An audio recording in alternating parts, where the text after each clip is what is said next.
한겨레 진보정당 외길 30년 노회찬 노동자의 벗으로 남다. 경향신문 나는 여기서 멈추지만 당은 앞으로 나아가길 노회찬 정의당 원내대표 사망. 세계일보 불법 자금 의혹에 쓰러진 진보의 아이콘. 오늘 민소.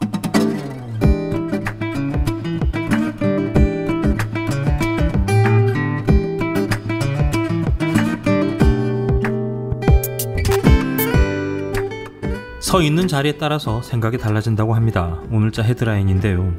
조중동도 볼까요? 동아일보 노회찬 경공모 돈 받았다. 어리석은 선택 책임. 중앙일보 4천만원 어리석었다. 노회찬 유서 남기고.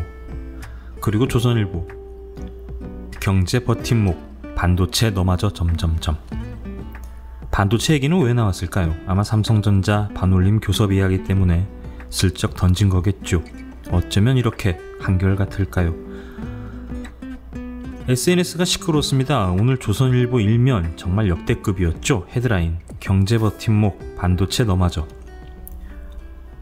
그리고 우측 상단에 노회찬의 마지막 후회라고 박스 기사가 있습니다. 정면에 샴페인을 터뜨리는 광주 동성고등학교의 사진을 배치했습니다. 전국 고교 야구선수권 대회 결승에서 포항제철고를 4대2로 꺾고 우승을 했지요. 광주 동성고의 샴페인 어지간히 기분 좋으셨나 보지요. 조선일보 돌려가기 동성고 야구선수들을 이용해서 고인을 욕보이는 해도 너무하네요. 친일신문 보수언론 이제는 안 보고 싶습니다. 도론자 또 있어요. 대한애국당 조원진 의원 보좌관 SNS에 잔치국수 먹는 사진을 인증했습니다. 따옴표 잔치국수 드디어 먹었습니다. 오늘 저녁 못 드신 분 뭐까지 2인분 먹었습니다. 매년 7월 23일을 좌파 척결 기념일로 지정하고 잔치국수 먹을 수 있도록 노력하겠습니다. 서 있는 자리에 따라서 생각이 달라진다고 서두에 말씀드렸죠. 본인은 일종의 패러디라고 생각했을 겁니다. 노회찬 의원이 작년 3월에 박근혜 탄핵 심판 직후에 SNS에 잔치국수 드디어 먹었다. 오늘 점심 못 드신 분모까지 2인분 먹었다. 내년 3월 10일을 촛불 시민혁명 기념일 지정하고 잔치국수 먹을 수 있도록 노력하겠다. 이렇게 말한 것을 되받아친 건데요. 대한애국당이 박심으로 대동단결하는 건 이해가 갑니다. 그래도 고인에게 이런 짓을 하는 건 양심의 털이 숭숭난 놈들이지요. 아니면 사람이 아니거나요.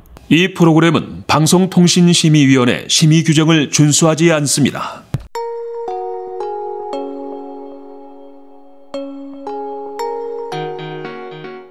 오늘 민소. 산 사람은 살아야죠. 난데없는 비보에 넋이 나가서 두개골이 흔들흔들했습니다. 드루킹, 특검 이 새끼들은 지멋대로 수사 방향이 오락가락하네요. 네이버 댓글 수사하라고 특검 짜줬지 정치자금 수사하라 그랬습니까? 이제 와서 드루킹 통신 내역 턴답니다.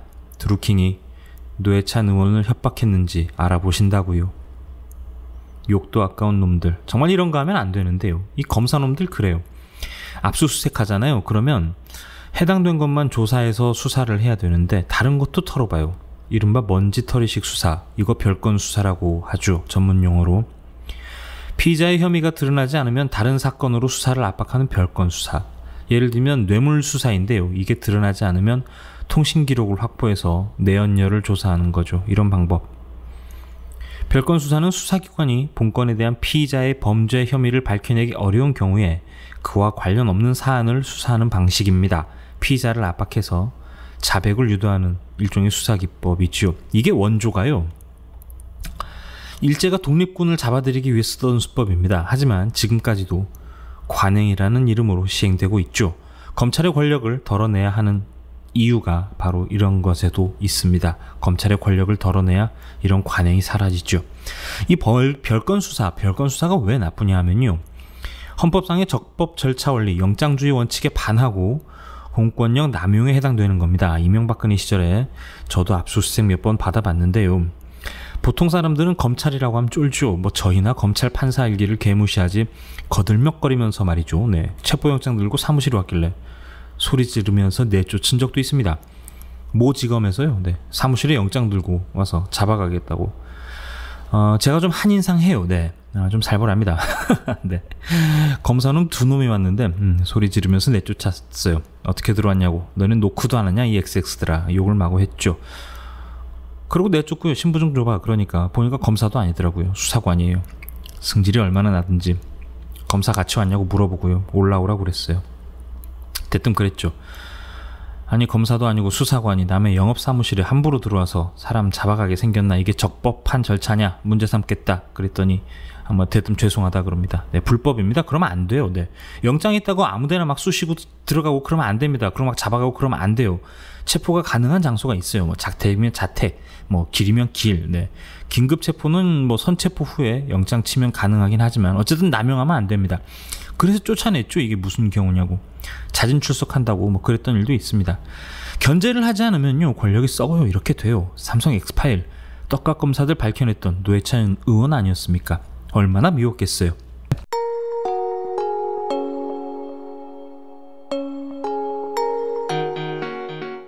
오늘 민소. 오늘 민소, 오늘은 삼성 백혈병 얘기를 해볼까 해요. 20년의 세월을 어떻게 하면 설명을 드릴 수 있을지 참 난감한데요. 네, 천천히 한번 풀어보겠습니다. 2007년 1월 23일인데요. 저희 민중의 소리 사무실로 한 통의 전화가 걸려왔습니다. 내용은 딸이 삼성전자 반도체 공장에서 일하다가 백혈병에 걸렸다는 다소 믿기 어려운 이야기였습니다. 전화를 걸어오신 분은 황유미 씨의 아버지 황상기 님이셨고요. 어제 JTBC 뉴스룸에 출연하셨는데요. 현재 강원도에 거주하고 계시네요. 직접 들어보시죠. 예, 11년 넘게 이어져 온 이 문제가 이번에는 정말로 풀리는 것인가? 2007년 백혈병으로 사망한 삼성반도체 공장 노동자 고 황유미 씨의 부친 되시는 황상기 씨를 연결하겠습니다. 잠깐이나마 좀 의견을 듣도록 하겠습니다. 황 선생님 오랜만에 뵙습니다. 제가 기억하기에 2014년 봄에 두 차례 연결했던 것으로 기억을 하는데 4년 만에 이렇게 뵙게 되는군요. 네, 안녕하세요. 저 예. 반올림의 황상계입니다. 오래간만에 이 JTBC 방송에 나오니까 감회가 새롭습니다. 예. 그동안에도 많은 일들이 있었습니다. 삼성의 백혈병 문제를 가지고 처음으로 공식 사과를 했을 때도 황상기 씨께서 저에게 말과 행동이 달라서 더 지켜봐야 한다 이렇게 말씀하신 것을 기억을 하고 있습니다. 이번에는 정말로 해결이 되는 겁니까? 네, 2014년과 지금은 이 분위기가 많이 달라졌기 때문에 문제가 저는 꼭 잘 해결될 거라 생각하고 있습니다. 그 2014년과 2015년 이 무렵은 그 박근혜 정부일 때인데요. 그때 삼성에서 그 최순실, 정유라 여기에다가 이 돈과 말을 사주고 삼성의 힘이 엄청나게 센 때였습니다. 예. 그러니까 정부하고는 친하게 지내면서 삼성 그 직업병 문제에서는 잘 해결하겠다고 언론 플레이를 해댔습니다. 그리고 언론 플레이를 해댔고는 실제로다가는 이 반올림 그 피해자 이 몇 사람하고만 이 합의를 봐놓고 반올림하고는 아무런 합의를 보지 못한 상태로다가 남겨졌습니다. 예. 그러고는 삼성에서는 이 직업병 피해자들하고 모두 다 해결을 완전히 되었다고 이렇게 언론 플레이를 해댔습니다. 예. 대략 그 당시 상황을 저도 기억을 합니다. 근데 조정위원회가 내놓은 중재안을 받아들이겠다는 말씀으로 지금은 이제 들리는데 피해자 측 입장에서 최소한 이 정도의 조건은 충족돼야 한다 하는 조건이 있으셨습니까? 네, 저는 그 여태까지 삼성에다가 요구해온 것 참 많이 있습니다. 그리고 제 마음속에는 조정위원장님에게도 하고 싶은 말이 참 많이 있습니다. 예. 그런데 제가 하고 싶은 말을 조정위원장님에게 그 말을 다 하면은 또 삼성에서 또 하고 싶은 말이 있을 텐데 삼성도 그럼 조정위원장님한테 말을 하고 나면은 조정위원장님은 참 힘드실 거라고 생각합니다. 예. 이쪽 말 듣기도 그렇고 저쪽 말 듣기도 그렇고 그러면은 이 조정이 또 잘 안 돼서 시간이 상당히 또 지연될 것이 뻔해 보입니다. 그래서 하고 싶은 말도 있지만은 조정위원장님이 반올림 피해자 일도 잘 알고 있고 삼성 일도 잘 알고 있기 때문에 슬기로운 조정안을 잘 만들어내실 거라고 생각하고 있습니다. 예. 그 조정안에 대해서 대략적인 내용은 지금 알고 계신 거 아닌가요? 네, 어느 정도는 알고 있는데 그 말은 지금 이 방송에서 말하기가 예. 좀 적절하지 않은 것 같습니다. 예, 알겠습니다. 그건 뭐 당연한 말씀이시니까 제가 더 질문 드리지 않겠습니다. 예. 삼성 측이 중재안을 받아들이기로 결정한 배경에 대해서 혹시 들으신 것이 있으신지 모르겠습니다. 아무래도 이재용 부회장 뇌물재판을 의식한 결정이라는 해석도 물론 있는데 실제로 재판이 사태 해결에 영향을 주고 있다고 보십니까? 마지막 질문입니다. 네, 삼성에서 어떤 생각을 하고 있는지, 이재용 씨가 어떤 생각을 하고 있는지 저는 그 생각은 잘 모르고 있습니다. 그러나 삼성 이재용이 지금 재판을 받고 있는 것은 뇌물죄로다가 재판을 받고 있습니다. 그런데 반올림 직업병 문제 해결하는 것은 뇌물죄하고는 아무런 관련이 없습니다. 그러니까 삼성에서 직업병 문제를 해결을 하면은 이 삼성이 우호적인 분위기 조성은 할 수 있는데 재판하고는 직업병 문제하고는 아무런 관련이 없기 때문에 저는 거기에 대해서 뭐라고 할 말은 좀 아닌 것 같습니다. 예, 알겠습니다. 지금 속초에 계신데 고 황유미 씨 부친 되시는 황상기 씨 잠깐 말씀 들었습니다. 자, 말씀 잘 들었습니다. 네, 감사합니다. 예. 주목하실 부분이 있어요. 어쨌든 협상이 진행 중이고 제가 자주 쓰는 표현이 있죠. 할 말 하안. 네. 협상이 혹시 잘못될까봐 무척 조심스러워 하시는데요. 이렇게 말씀하시죠. 삼성이 무척 잘 나가던 시절에 정유라한테 말 사주고 최순실한테 돈 주고 할 때 반올림 배제하고 일부 몇몇과 협상을 마무리 짓고서는 모두에게 배상 책임을 끝냈다고 서둘러 발표를 합니다. 반올림은요.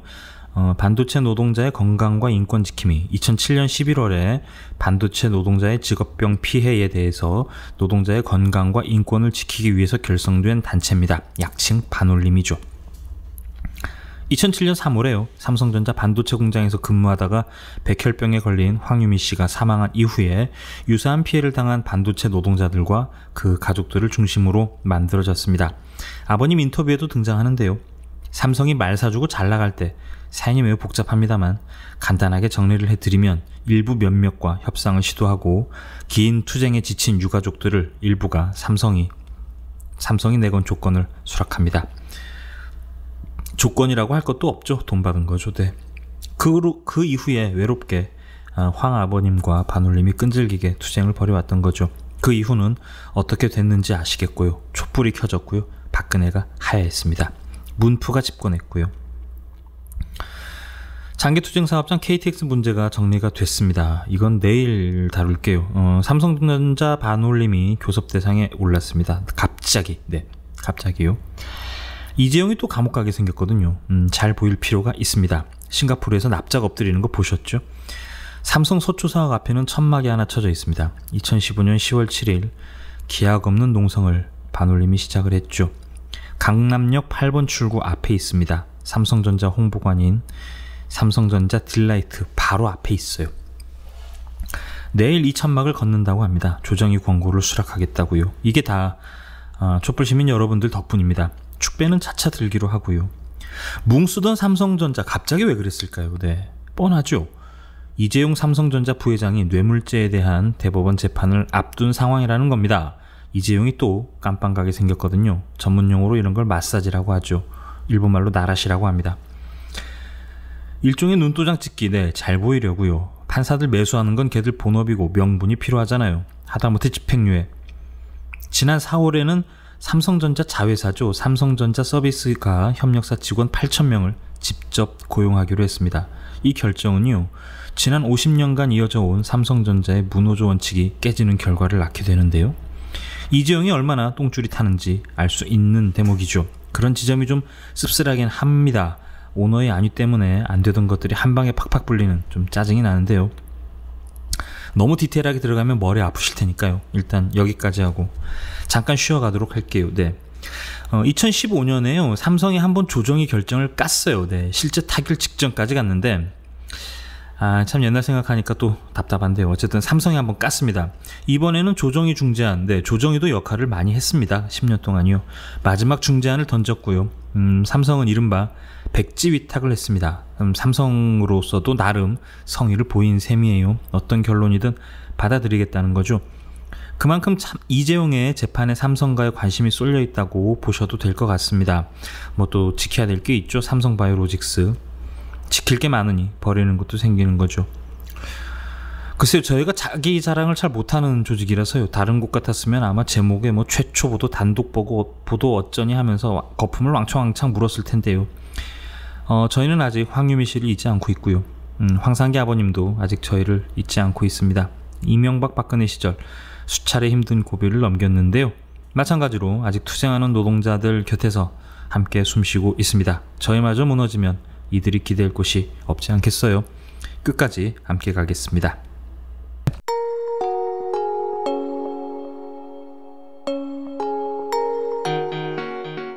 오늘 민소. 부모님의 생신이나 기념일엔 이제 다들 아시죠?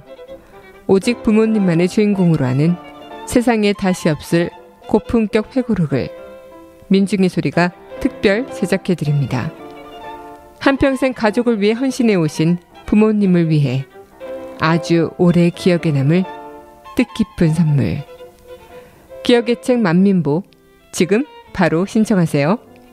문의전화 1877-1419 1877-1419 민중의 소리.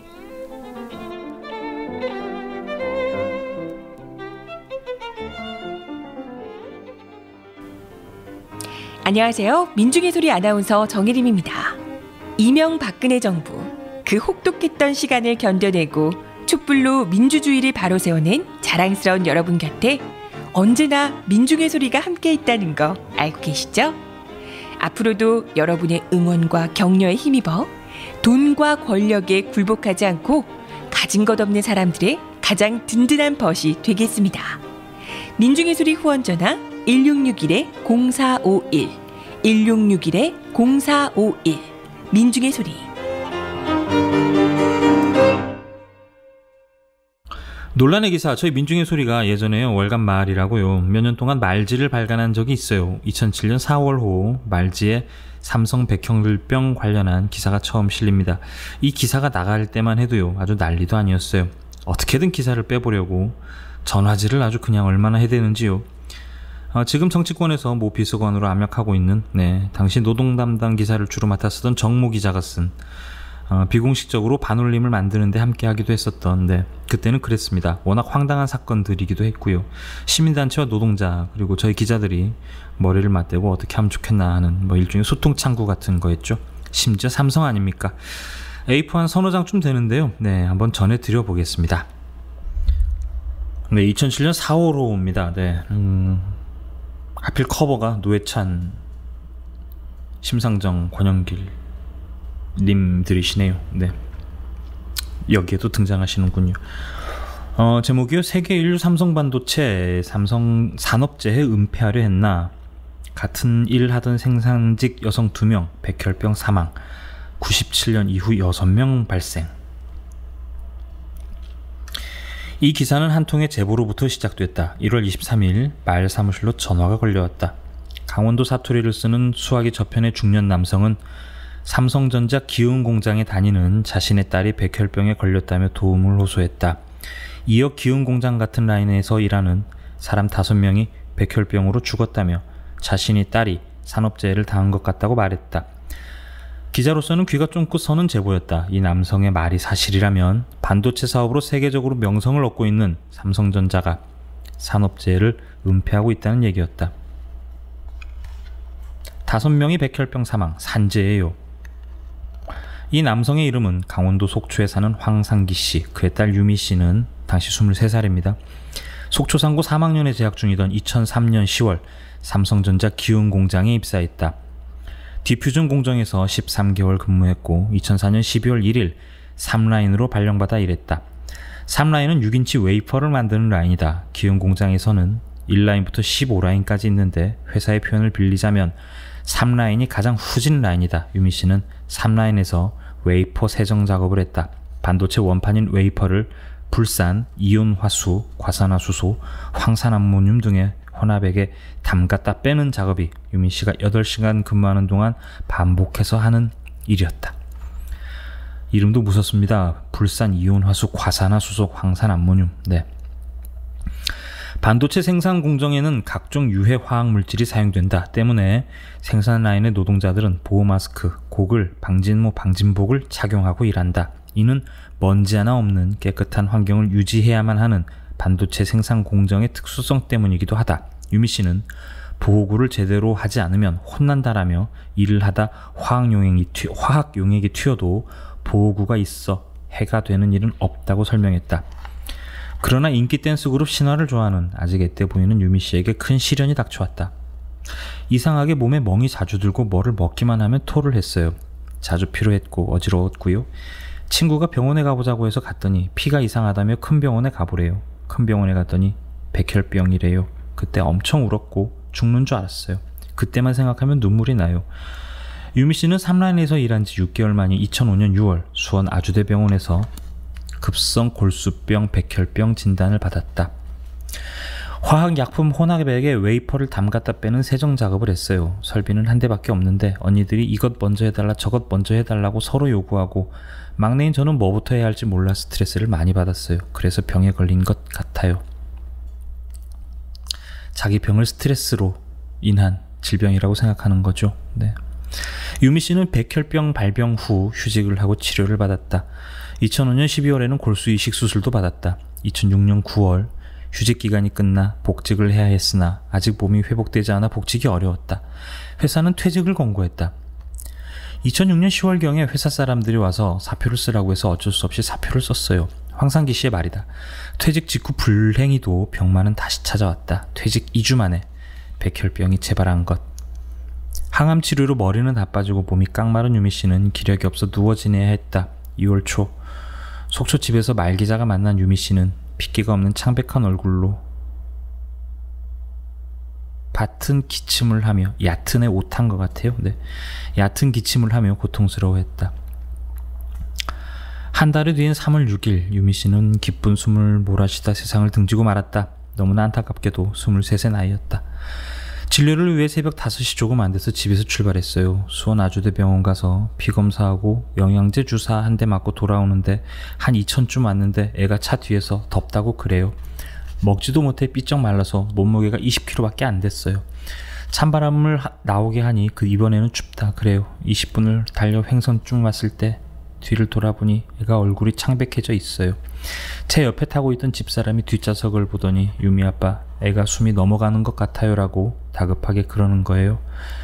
차를 길가에 세우고 보니 꺽꺽거리며 마지막 숨이 넘어가고 있었어요. 그렇게 유미 씨는 떠났다. 하지만 그의 백혈병 발병이 업무상 재해인지 여부는 풀어야 할 숙제로 남았다. 더구나 황상기 씨는 유미 씨뿐만 아니라 5명이나 더 백혈병으로 죽었다고 주장했었다. 유미 씨의 사망 소식을 전해드린 7일 기자는 속초행 고속버스에 몸을 실었다. 그녀가 남기고 간 숙제를 풀기 위해 밤 10시경 속초병원 장례식장에 도착해 빈소에 들어섰다. 누군가 급히 나와 눈짓을 주며 밖으로 이끌었다. 유미 씨 아버지의 황상기 씨였다. 약간 얼굴이 불쾌했다. 회사에서 차장하고 과정들이 나와 있어서 그래요. 미안하지만 나가서 얘기를 하시죠. 회사 관계자들이 보는 앞에서 기자와 만나는 것이 부담스럽다는 것이다. 결국 제대로 취재를 하지 못하고 다음날 오전 서울로 올라와야 했다. 이날부터 기자는 본격적인 취재에 들어갔다. 3라인에서 유미 씨와 함께 일했던 사람들을 중심으로 전화통화를 시도했다. 연락처를 알고 있는 5명과 통화를 시도했으나 좀처럼 할 수 없었다. 여보세요. 여보세요. 수화기 저편의 그녀들은 가만히 듣다 낯선 이라고 생각되자 전화를 뚝 끊었다. 어렵게 유미 씨의 한 선임자와 통화가 됐다. 여보세요. 월간 말 기자입니다. 유미 씨 문제로 통화를 하고 싶습니다. 제 연락처는 어떻게 하셨죠? 유미 씨를 통해 알았습니다. 유미가 가르쳐줬다고요? 저는 도와드릴 게 없어요. 저한테 다시는 전화하지 마세요. 몹시 기분 나쁜 목소리였다. 문득 속초에서 만난 황상기 씨의 말이 떠올랐다. 같이 일하던 사람들이 있는데 회사에서 함구령을 내려서 절대 얘기를 안 해요. 함구령을 내린 것은 어떻게 아시나요? 우리 애하고 회사 애들하고 문자 메시지를 주고받았어요. 2월 초에 기자가 한번 다녀간 뒤로는 회사에서 절대 말하지 말라 그랬대요. 삼성전자 작업 환경이 1천억 쓰고 있다. 소제목입니다. 손에 쥐고 있는 사실은 취약했지만 전공법을 택할 수밖에 없었다. 3월 12일 삼성반도체 기흥 공장에서 회사 관계자들을 만났다. 회사는 생각보다 성실하게 취재에 응해줬다. 거리낄 게 없다는 것이었다. 삼성전자 반도체 총괄 홍보그룹 관계자를 통해 97년 최초 발병 이래 모두 6명이 백혈병에 걸렸고 이 중 1명은 완치돼 다시 근무를 하고 있다는 새로운 사실도 확인했다. 황유미 씨를 포함한 5명은 모두 사망했다. 그러나 이 관계자는 황유미, 이수경 씨만 화학물질을 직접 취급하는 생산 라인 근무직이고 나머지 4명은 관리직 엔지니어였다고 설명했다. 회사 말을 곧대로 듣더라도 황유미, 이수경 씨는 3라인에서 똑같은 일을 하다 둘 다 급성 백혈병으로 숨졌다. 이수경 씨는 2006년 6월 발병에 2달 만에 사망했다. 이 씨는 결혼해서 아이를 낳은 직후 발병해 주변의 안타까움이 더 컸었다. 화학물질을 다루는 같은 라인에서 근무하던 2명이 백혈병으로 숨진 사실을 어떻게 봐야 할까? 백혈병이 원인을 잘 알 수 없는 질병이기 때문에 그냥 우연의 일치로 봐야 할까? 홍보그룹 관계자의 설명이다. 개인 질병이라 다 파악이 안 되지만 저희가 파악한 바로는 97년 최초 발병 이래 모두 6명이 걸렸다. 대한민국 평균 발병률보다 낮은 수치다. 이 대한민국 평균 발병률보다 낮은 수치, 이걸요 10년 동안 들이댔어요, 삼성이요. 정말 지독한 새끼들입니다. 공교롭게도 같은 라인에 근무하던 친구들 둘이 1년 사이에 발병하다 보니 문제라고 보는 것인데 우리는 백혈병을 일으키는 대표적 물질로 알려진 벤젠과 같은 물질은 쓰지도 않는다. 반도체 총괄 안전그룹 핵심 관계자들도 거들었다. 내부 한계가 완벽하게 되기 때문에 화학물질을 코로 흡입할 수 있는 환경이 아니다. 우리는 안전한 작업 환경을 위해 1천억을 쓰고 있다. 그 정도로 노력을 하고 있는데 이런 오해가 제기돼서 기술사 입장에서 유감이다. 이 관계자는 3라인과 같은 노후 라인은 단계적으로 교체하는 작업을 하고 있다고 덧붙였다. 산업안전보건법에는 각종 유해물질과 그 위험성이 언급돼 있다. 그중 벤젠에 장기간 노출될 경우에는 백혈병에 걸릴 수 있다고 돼 있다. 벤젠에 의한 백혈병의 경우 업무상 재해로 인정받을 수 있다. 벤젠에 의한 백혈병 발병이 아닌 경우에는 산재로 인정받기 어려운 게 현실이다. 하지만 황유미, 이수경 씨가 벤젠을 취급하지 않았다고 해도 업무상 재해의 가능성을 완전히 배제할 수는 없다. 유미 씨의 주치의였던 박준성 교수는 소견서에서 본 급성 백혈병은 그 원인을 정확하게 알 수는 없으나 본 환자에서처럼 장기간의 화학물질 노출이 그 발병에 일정 부분 기여하였을 가능성을 배제할 수 없다라고 밝혔다. 황유미 씨가 발병한 후 회사에서 일을 처리하는 방식에서도 의혹이 제기된다.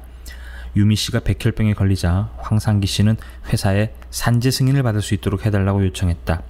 가족들 중에 그 누구도 백혈병에 걸렸던 사례가 없고 3라인에서 2명의 환자가 발생했기 때문에 단순 개인 질병으로 볼 수 없다는 입장이었기 때문이다. 산재 신청과 승인 업무는 근로복지공단에서 하지만 산재인 것을 증명하기 위해서는 회사의 도움이 필요하다. 2006년 10월에 김땡땡 과장이 찾아와서 병원비는 대줄 테니 사표를 쓰라고 했어요. 그래서 제가 병원비를 주지 말고 산재 처리를 해주면 안 되겠느냐고 물었더니 아버님께서 큰 회사를 상대로 이길 수 있으면 해보라고 하시더군요. 회사는 처음부터 개인 질병이라 산재는 안 된다는 입장이었다. 그러면서도 한편으로는 수차례에 걸쳐서 황유미 씨 병원비로 약 4천만 원을 대줬다. 황상기 씨는 유미 씨 병원비와 수술비로 8천여만 원 이상을 써 빚더미에 올라앉아 있다고 밝혔는데 반도체 총괄 인사그룹 차장 등이 최근까지 황상기 씨와 전화통으로 접촉을 하며 위로금 지급 등 보상 문제를 상의해왔다. 회사는 퇴직 전에 이미 4천만 원이라는 적지 않은 돈을 병원비 명목으로 지급했는데 퇴직 후에도 유미 씨 장례식장까지 찾아가며 수차례 위로금 지급 언지를 준 것이다. 이 대목에서 의문을 가질 수 없다. 산재가 아닌 개인 질병이라는 입장을 갖고 있는 회사가 왜 그토록 물질적 보상을 하려 했을까? 반도체 총괄 시스템 LSI 사업부 인사그룹 관계자와 경영지원실 홍보그룹 관계자의 설명이다. 병원비는 회사에서 공식적으로 나간 게 아니라 사원들이 자발적으로 모금운동을 해 도운 것이다. 사내 사랑의 기금이 있다. 희망자에 한해서 급여에서 다달이 일정 금액 빠져나간다. 노사협의회에서 심의를 해 이 기금으로 지원한 것이다. 그 외에 사원들의 자발적 모금운동, 사내 자판기 수입 등으로 그 치료비 일부를 지원해줬다. 인간적으로 안타까워 도움을 준 것일 뿐 회사 입장에서 뭔가 잘못한 게 있어서 지원한 것이 아니라는 설명이다. 반도체 총괄 안전그룹 관계자는 무죄를 위해 산재를 숨기고 하던 일은 옛날 얘기다. 우리도 산재 처리하는 건 수가 많다라고 말했다. 몇 건이냐 되냐는 질문에 말해줄 수 없다고 응대했다. 사실 외부인의 생산 라인 출입이 철저히 통제되는 현 상황에서는 회사에서 제시하는 자료 등을 갖고 1차적으로 판단할 수밖에 없다.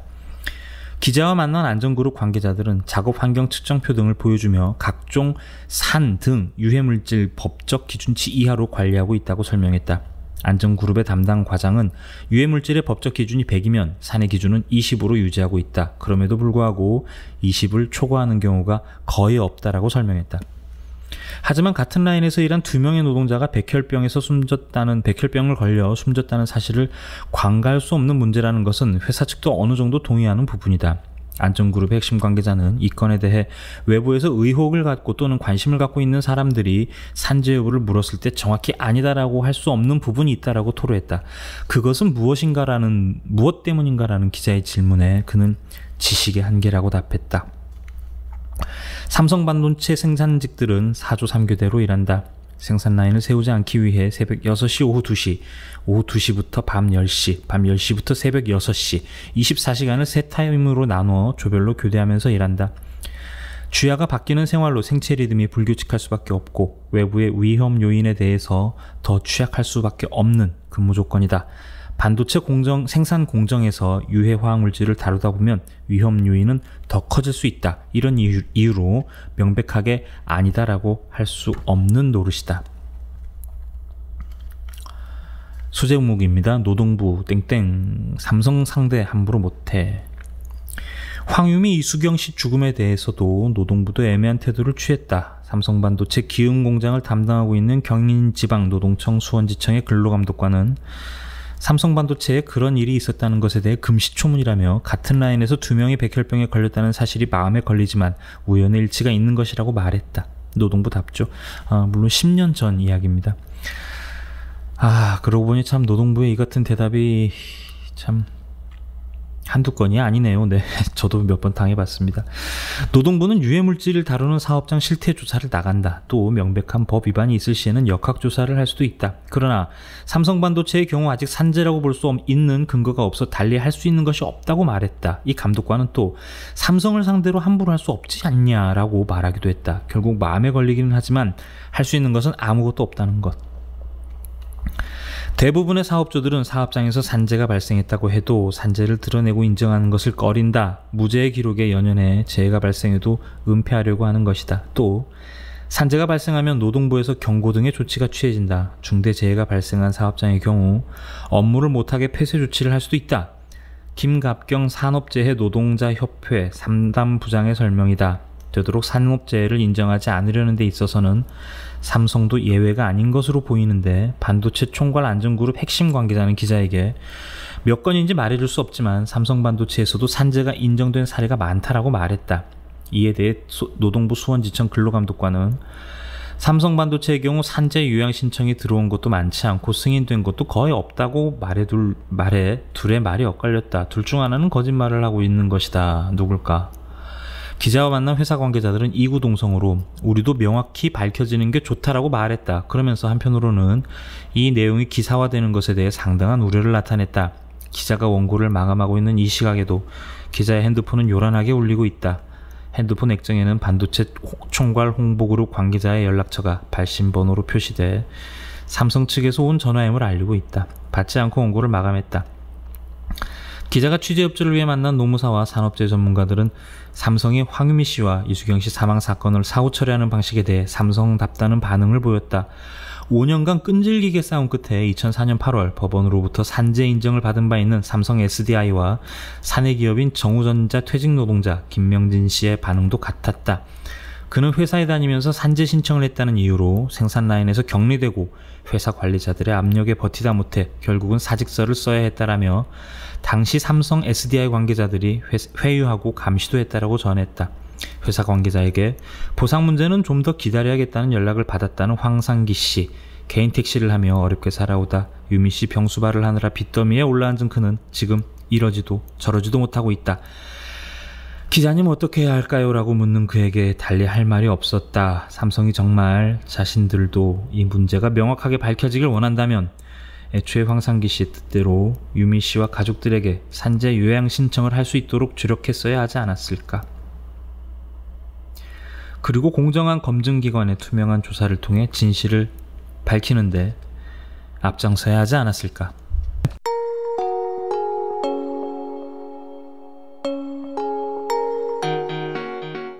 오늘 민소. 나한테는 딸이 하나 있어요. 아빠 고생한다고 돈 벌러 간 착한 딸이에요. 그 딸이 큰 병을 얻었는데 회사에서는 책임이 없대요. 소견서 좀 받으려고 왔는데요. 자다가 허리 아프면 침대 회사 잘못이에요? 기자에게 해버립시다. 방송 내보내기 무슨 일이 있습니까? 제 말 좀 들어주세요. 아무도 안 도와줘요. 이게 팩트라면 엄청난 문제예요. 나라에서 잘못 판단했으니까 법원에 이를 시정해달라고 요청하는 재판이죠. 피해자들이 독성 물질에 지속적으로 노출됐다는 증거입니다. 유해 물질은 검출되지 않았거나 또 정확한 판단을 위해서는 역학조사를 실시해야 합니다. 회사에는 그럴 의무가 없습니다. 도대체 뭐가 공정한 겁니까? 제보자를 찾습니다. 미안하다. 아빠는 여기까지인가. 3억 5천 드리겠습니다. 돈은 그냥 돈이야. 다시 가장 노릇하실 기회입니다. 증인 찾으시죠. 원고 측 증인 어떻게 됐어요? 죄송합니다. 연락이 두절됐습니다. 지금 이 상태로 가면 절대로 못 이깁니다. 오늘 마지막으로 원고 측에게 발언 기회를 드리겠습니다. 저는 무식하고 못 배워서 이 재판장에서 무슨 말을 해야 하는 건지 잘 모르겠어요. 근데요, 우린 안 져요. 난 우리 딸 아빠니까.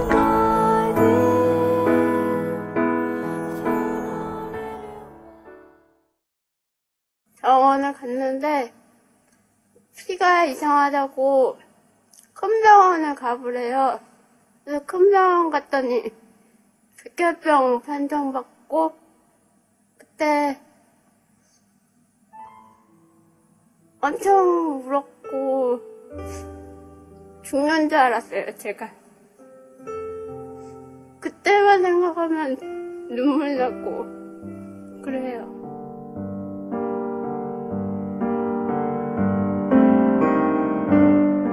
어젯밤 꿈에 네가 나왔더니 아빠 살려달라고 우는 모습에 눈이 딱 떠졌어.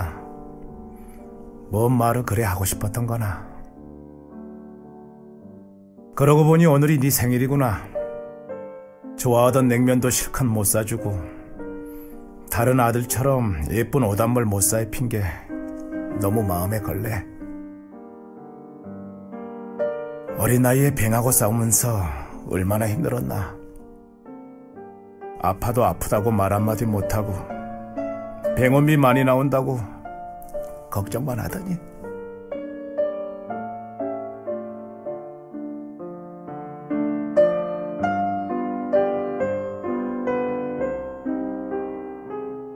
그런 널 이 택시에서 보냈어.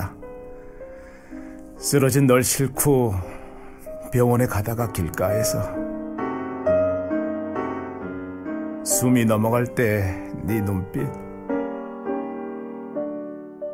죽을 때까지 잊을 수 없어.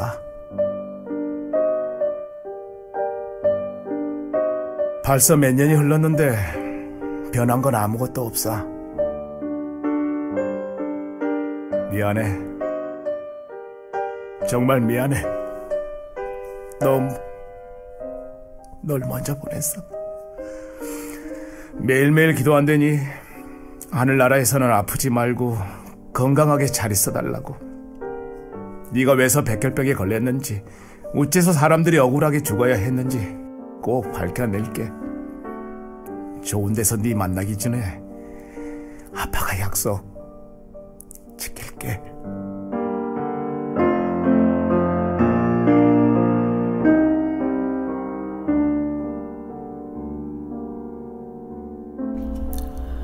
(2014년에) 제작 상영된 영화 또 하나의 약속입니다. 삼성 백혈병 문제를 다룬 영화였는데요. 물론 개봉이 순탄치 않았습니다. 네, 삼성에서 얼마나 집요하게 방해를 했었는지요. 좀 늦은 감이 있는데요. 꼭 한번 봐주시겠습니까? 네, 삼성이 어떤 놈들인지 꼭 좀 부탁드릴게요. 또 하나의 약속. 저작권이 저희한테 있는 건 아니라서요. 저희가 풀어드릴 수는 없는데요. 인터넷에 조금 검색해 보시면 나옵니다.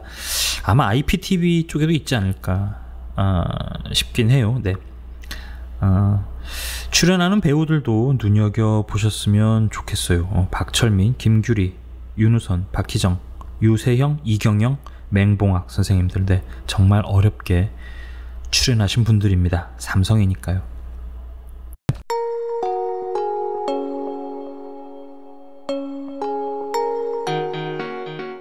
오늘 민소.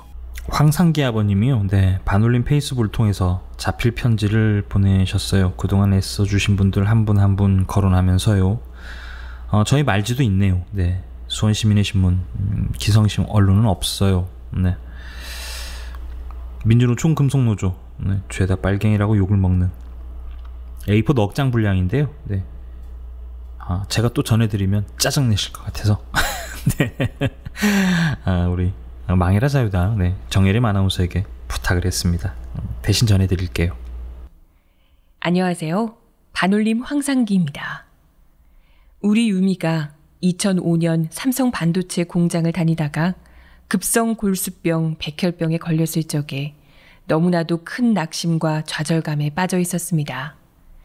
저의 이 어려운 얘기를 듣고 기사로 다뤄준 말지, 수원시민신문 등 여러 언론 기자님들이 삼성 직업병 문제를 세상에 알리고자 적극적으로 노력해 주신 덕분에 미흡 하나마 삼성 반도체, LCD 직업병 문제를 해결할 수 있었다고 생각합니다. 고맙습니다. 또한 삼성 직업병 피해자 여러분, 특히 혜경 씨를 포함해서 많은 분들이 10년이 넘도록 지치지 않고 끝까지 함께 해주셔서 감사합니다. 치료비, 생계비 등 어려움이 많이 있었을 텐데 말입니다. 반올림이 태어나서 지금까지 상임 활동을 해오신 분들도 고생하셨습니다. 날이 추우나 더우나 비가 오나 눈이 오나 불철주야로 고생하신 분들께 감사하다는 말씀을 드립니다. 또한 반올림을 적극적으로 도와주신 단체들, 다산인권센터, 한국노동안전보건연구소, 건강한 노동세상 등 많은 단체들, 소수 정당인들, 또한 종교인들, 개인적으로 반올림에 찾아오셔서 후원에 동참해 주신 분, 반올림 청막농성에 3년 가까이 농성장에 슬픈 일, 어려운 일 함께 해주신 분들 너무너무 감사합니다. 또 하나의 약속, 영화를 만드신 분, 감독, PD, 영화배우, 스텝 여러분, 다큐멘터리 만드신 감독, 스텝 여러분들도 너무 감사합니다. 또한 연극으로 세상에 알리고 책으로도 만화책으로도 삼성 직업병 문제를 해결하고자 고생하신 여러분들 너무 감사합니다. 또한 속초에서도 황상기 용기를 잃지 말라며 적극적으로 지원해 주신 속초 모임 여러분 정말 감사합니다. 법률적으로 도움을 주신 분들 참 많습니다. 민주변호사회에서 법률 서비스를 도와주셨기 때문에 삼성이 대화에 나왔다고 생각합니다. 도와주셔서 감사합니다. 또 반지모 여러분 감사합니다. 삼성 직업병 피해자들을 산재 신청, 역학조사 등 이 어렵고 힘든 과정을 불평 없이 도와주셔서 감사합니다. 삼성 직업병 문제는 노동조합이 없어서 생긴 일이라며 죽어라 하고 힘을 실어주면서 쌓아온 민주노총 관계자 여러분과 금속노조 여러분들 정말 감사하고 고맙습니다. 그런데 칭찬할 수 없고 미운 곳이 있습니다. 바로 삼성입니다. 노동자들이 이렇게 많이 병들고 죽는데도 끝까지 책임 회피하면서 10년이 넘도록 있다가 이제서야 미흡하게 해결하는 것은 정말 섭섭하고 못난 삼성이라고 생각합니다. 삼성이 아니고 회사를 운영하는 사람들은 변해야 합니다. 사회와 소통해야 합니다. 노동자와 소통해야 합니다. 세상은 변하는데 삼성맨들만 소통에 눈을 뜨지 못하고 있습니다. 정부 역시도 삼성 직업병 문제에 대해서 지금까지 뭐 했냐고 묻고 싶습니다. 삼성 노동자들 각종 화학약품으로 병들고 죽어가는데 삼성 반도체 공장 근로감독이나 처벌을 한 번이라도 해본 적이 있습니까? 정부가 노동자 문제에 소홀한 점 너무너무 섭섭합니다. 산업의학 교수님들, 학생 여러분들, 독성 화학물질이 얼마나 위험한지에 대해서 노력해 주셔서 삼성 직업병 문제가 해결되었다고 생각하고 반도체 공장을 포함하여 이 사회도 조금은 더 안전한 사회로 갈 거라 생각합니다. 감사하고 고맙습니다.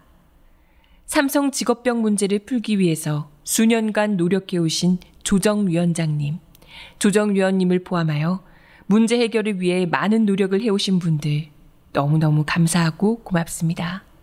이외에 다수의 많은 분들이 도와주시고 반올림에 힘을 실어주셔서 오늘이 있었다고 생각합니다. 감사합니다. 앞으로도 반올림은 독성 화학물질, 직업병 문제를 해결하기 위해 지속적으로 노력하겠습니다. 감사합니다. 반올림 황상기.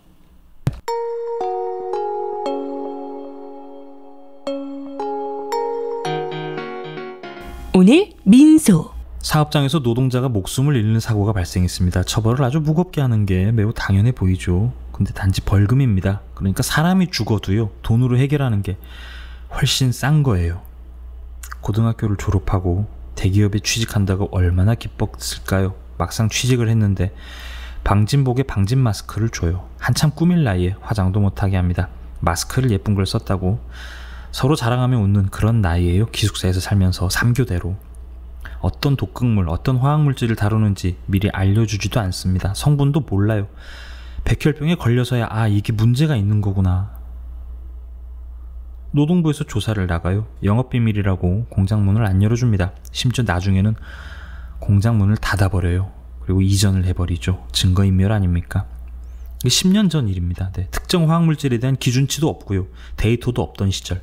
기계가 해야 할 일을 사람이 들어가서 온갖 화학물질에 노출되어 죽어가던 사람들이 있었던 거예요. 그때 아는 거죠. 아, 이건 사람이 해서는 안 되는 일이구나. 그래서 로봇이 등장합니다. 촛불을 들지 않았으면 세상에 나오지 못했을 일입니다. 강남구 8번 출구에 언제나처럼 천막이 쳐져 있었겠죠. 딸의 죽음의 실체적 진실을 밝히려는 노력, 딸과의 약속을 지키려는 아버지, 반올림뿐입니까? 광화문 광장에도 계시잖아요. 세월호 유가족 분들이요. 촛불로 겨우 방향만 조금 바꿨을 뿐입니다. 아직은 촛불을 끌 때가 아닙니다.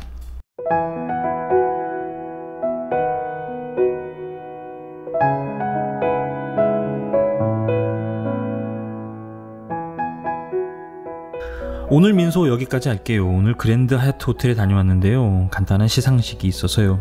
남산 올라가는 택시에서 라디오 싱글벙글 쇼를 하더라고요. MBC죠 아마. 네. 강서 김혜영의 싱글 벙글 쇼. 말이에요. 네.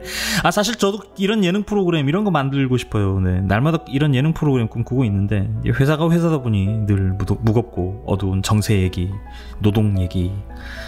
네. 진보는 좀 즐거울 수 없나요? 참 아쉽습니다. 네.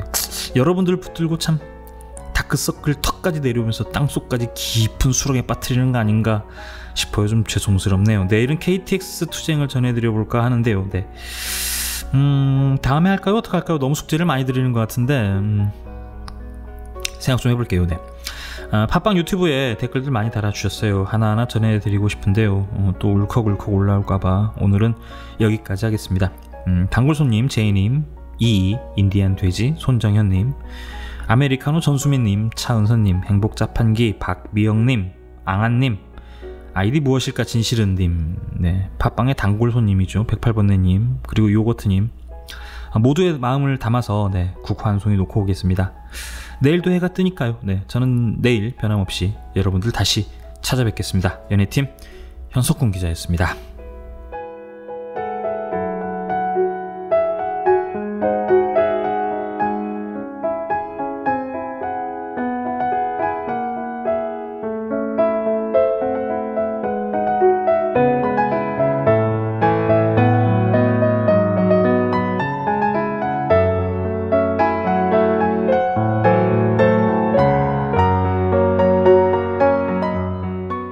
오늘 민소.